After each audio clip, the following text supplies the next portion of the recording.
일단은 공수처에서 그 체포영장을 집행해 본 적이 없다. 네. 반항하는 피의자라든가 도주하는 피의자들에 대한 체포영장을 집행해 본 적이 없어서 네. 현장에서 그런 체포에 불응하는 사안에 대해서 대응하지 못했다. 이렇게 판단을 하고 있어요. 그래요.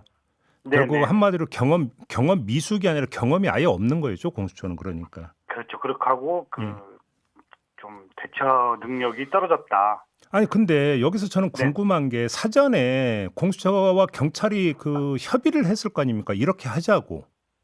네네. 근데 그러면 그 경찰 이야기는 별로 받아들여지지 않은 거라고 봐야 되는 겁니까? 어떻게 봐야 되는 겁니까? 어제 언론에 보니까 지휘한다고 이런 얘기가 있지 않습니까? 예. 지휘. 예. 검사들이 사법경찰관을 지휘한다는 게 사실 2021년도에 형사법이 개정되면서 상당히 협력 관계로 많이 네네. 바뀌었잖아요. 예. 그런데 이제 아직도 지휘를 한다고 그래서 현장에서 우리 경찰관들이 경호처장을 현행범 체포해야 된다고 했을 때 말렸다는 거 아닙니까? 그렇죠. 그러니까 실제로 공무집행방해 현행범을 체포를 해도 되나? 라는 고민. 아니면 이렇게까지 강경하게 가야 되나? 라는 이런 고민들을 사전에 하고 갔어야 되는데 전혀 하지 않았다. 전국의 경찰 특공대를 다 동원하서라도 이 체포 작전은 꼭 성공을 해야 된다. 꼭 체포해서 법의 심판을 받게 해야 된다. 이런 좀 의지가 담겨 있는 입장문이고요. 다만 이제 좀 강론으로 들어가서 체포를 어떻게 할 것인가에 대한 논의들은 또 이제 이루어지겠죠. 그러겠죠. 기동대는 사실은 질서 유지를 하는 부대잖아요. 그렇죠. 실제로 체포는 형사들이 들어갈 거고요. 만약에 특공대가 들어간다면 진로를 개척을 하는 거죠. 그러니까 스크랩을 짜서 만약에 1차 저지선, 2차 저지선, 3차 저지선이 있으면 그 저지선을 돌파하면서 뒤에 형사들이 따라 붙고 그다음에 기동대는 질서 유지를 해주고 그렇죠. 그다음에 우리 수사하는 팀들은 현행범 체포한 사람들을 이송하는 역할을 한다든가 이런 분업화된 작업들이 좀 이루어지겠죠. 한 두 가지 정도로도 생각해 볼 수가 있을 것 같아요. 만약에 1차 저지선 쪽에서 형사들이 대치하는 상황이 되면 특공대가 아예 헬기라든가 다른 방법으로 반대쪽으로 바로 3차 저지선 위쪽으로 들어가는 방법들도 좀 있을 것 같고요. 굳이 1, 2, 3차 저지선을 통과하느라고 시간 허비할 것 없이 그냥 바로 들어가는 방법이다, 그게? 그렇죠. 이제 그런 방법도 있을 수 있고요. 그러면 헬기 투입까지 그러니까 해야 된다는 얘기가 되는 건가요, 그러면? 만약에 현재 상황이 그렇다고 본다면 일단은 작전에 대해서는 서로 서울청이라든가 국수본에서 아마 상의를 하겠지만 헬기도 가능하면 띄워야 되지 않나 이렇게 생각을 하고요. 그래요? 네. 또 이제 약간 장기적인 체포 방법도 있긴 있어요. 그럼 뭐예요? 뭐냐면 장기적이라는 대치한 게. 상황에서 2박 3일이고 3박 4일이고 이렇게 시간을 가면서 계속 10명, 20명씩 계속 현행범 체포를 하고 무너지게 만들고 그런 다음에 들어가는 방법들도 있거든요. 한 명 한 명 끌어내는 방법 말씀하시는 거예요? 그렇죠. 네네. 그러면 수천 명이 동원돼야 되는 거 아닌가요? 경찰 아닙니다. 그렇지 않고요. 거기 현장에서 경호처 직원 한 300명 정도 동원됐다고 이렇게 이야기를 하니까요. 한 3배 정도, 한 900명 정도라면, 한 24시간 정도 지나면 대열은 흩어질 가능성이 상당히 많고요. 아니, 근데 경호처 직원들은 그냥 일반 민간인이 아니라 무술로 단련된 사람들 아닙니까?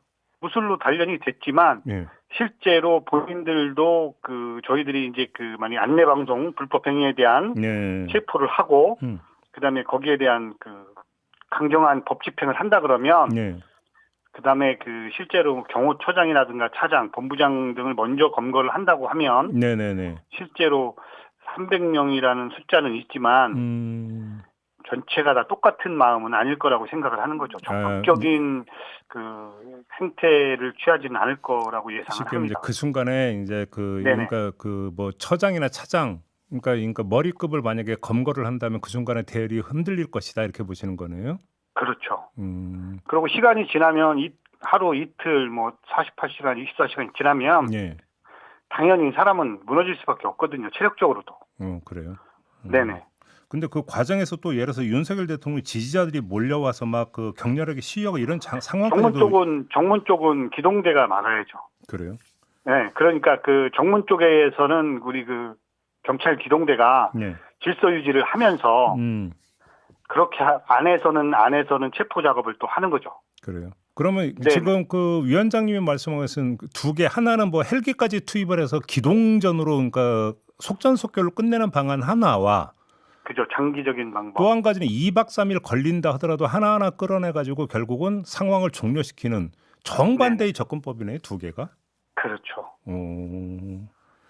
이 가운데 어떤 쪽으로 그 선택이 될 가능성이 높다고 보십니까, 위원장님 보시기에는? 일단은 좀 복합적인 방법을 선택하지 않을까 생각을 해요. 일단은 기본 틀은 장기적인 체포 방법을 선택할 것 같고요. 예, 그게 그나마 좀 불상사를 네, 줄일 수 있는 방법인가요, 그게? 네네, 그렇죠. 불상사를 좀 줄일 수 있는 방법이고, 만일의 사태에 대비해서 예. 특공대는 그 준비를 시킬 것 같긴 해요. 아, 최후의 수단으로 출동 태세를 준비한다든가, 예. 뭐 이런 부분들도 좀 감안해야 되지 않나. 다만 이제 그 정문 쪽에 뭐 차량 이동이라든가 네. 견인차를 이용한 이동 뭐 이런 부분들이 조금 좀 시간이 좀 많이 소요될 수도 있지 않나. 네. 이렇게 생각을 합니다.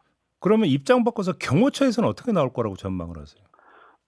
그러니까 아까도 말씀드렸지만 경호처 직원들이 지금 그 부대 단위로 움직이니까 네.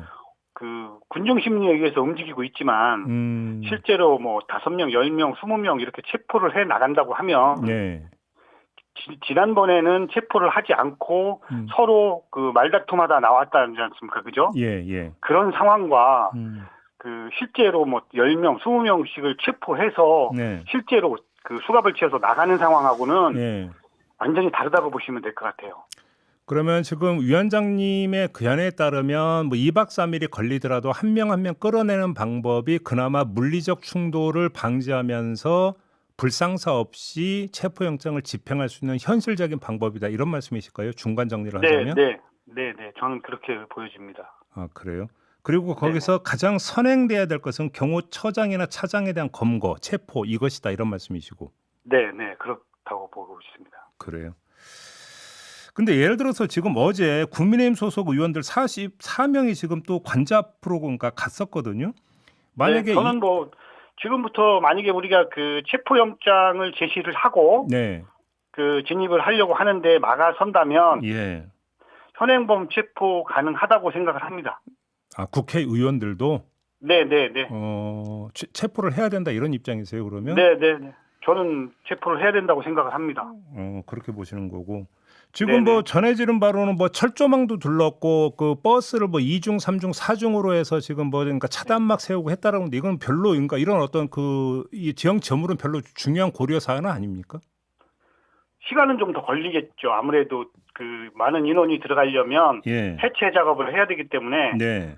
근데 뭐 그런 작업들은 충분히 뭐 염두에 두고 준비하지 않을까 이렇게 생각을 합니다. 그래요. 네.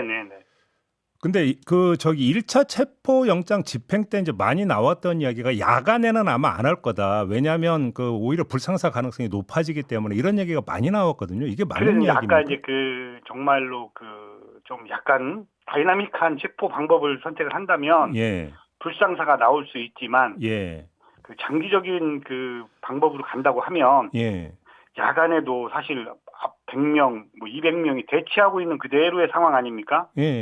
그대로에 있는 상황에서 만약에 그 흩어진 대열에서 한 명씩 체포를 해나가는 상황이 될 수 있잖아요. 만약에 그 무기를 사용하지 않는다면. 그렇기 때문에 야간에도 그렇게 큰 뭐 위험 요소가 있다거나 이렇게 보지는 않거든요. 위원장님 말씀대로 2박 3일까지 걸릴 거라면 뭐 주간 야간이 구분이 의미가 없는 거죠. 그렇죠. 구분이 안 되고 실제로 체력전으로 가는 거니까요. 우리 경찰들은 계속해서 근무 교대를 한다든가 인원이 더 많으니까요. 이렇게 하면서 하고 그러면 저쪽 경호처 쪽에서는 인원이 한계가 있지 않습니까? 그러니까요. 알겠습니다. 24시간, 48시간이 되면 체력이 한계도 보일 테고 또 빈틈도 생길 테고 그러면 뭐 한 10m씩, 20m씩 전진해서 마지막에 포위해서 검거하는 알겠습니다. 방법이 그래도 좀 좋아 보입니다. 근데 지금 경찰 조직 내부에서 지금 상황에 대해서 뭐 그 이런저런 이야기들이 좀 오갈 것 같은데 뭐라고들 하고 있습니까? 일단은 그 공수처에 대한 그 책임 떠넘기기 부분에 대해서 조금 성토를 하고 있고요, 직원들이. 예.